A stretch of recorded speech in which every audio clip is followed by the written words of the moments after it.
Très bonne nouvelle, la mathématicienne chinoise Wang Hong vient d'être distinguée par la médaille Fields 2026. À cette occasion, Mandarin TV a rencontré Hugo Duminil-Copin, médaillé Fields 2022, à sa sortie du Conseil présidentiel de la science à l'Élysée, où nous nous trouvons. Il nous livre son regard sur cette distinction historique.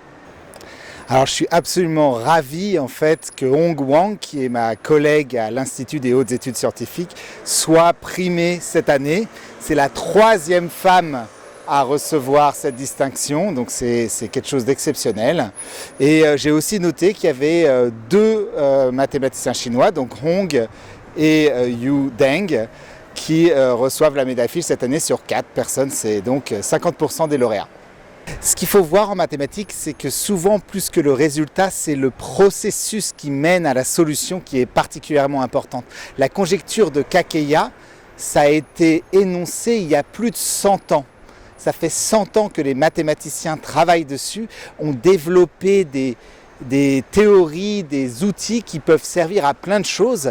Et c'est Hong Wang, avec son collaborateur, qui est parvenu à démontrer finalement, à obtenir la preuve de ce résultat en introduisant des techniques qui vont avoir plein de répercussions positives sur d'autres domaines des mathématiques. La France est un petit pays mais il rayonne depuis très longtemps au niveau mondial, au niveau des mathématiques. C'est après les États-Unis le pays qui compte le plus de médaillés Fields, par exemple. Et donc il y a une excellence française des mathématiques. Et on voit aujourd'hui effectivement des pays qui sont de plus en plus puissants en mathématiques. Et l'exemple de la Chine est peut-être le plus marquant. La Chine devient un pays extrêmement important, extrêmement performant au niveau des mathématiques. De très grand nombre de mathématiciens et de mathématiciennes chinoises sont du plus haut niveau mondial. Hong et Yu nous montrent que les mathématiques chinoises aujourd'hui sont ce qui se fait de mieux dans le monde. Oui, la médaille Fields est considérée comme le prix le plus prestigieux en mathématiques et en cela, c'est comme le prix Nobel dans les autres disciplines. Ça change un peu la vie, je l'ai reçu en 2022, je sais ce que ça fait, ça donne une exposition médiatique qu'on n'a en général pas quand on est un mathématicien ou une mathématicienne lambda.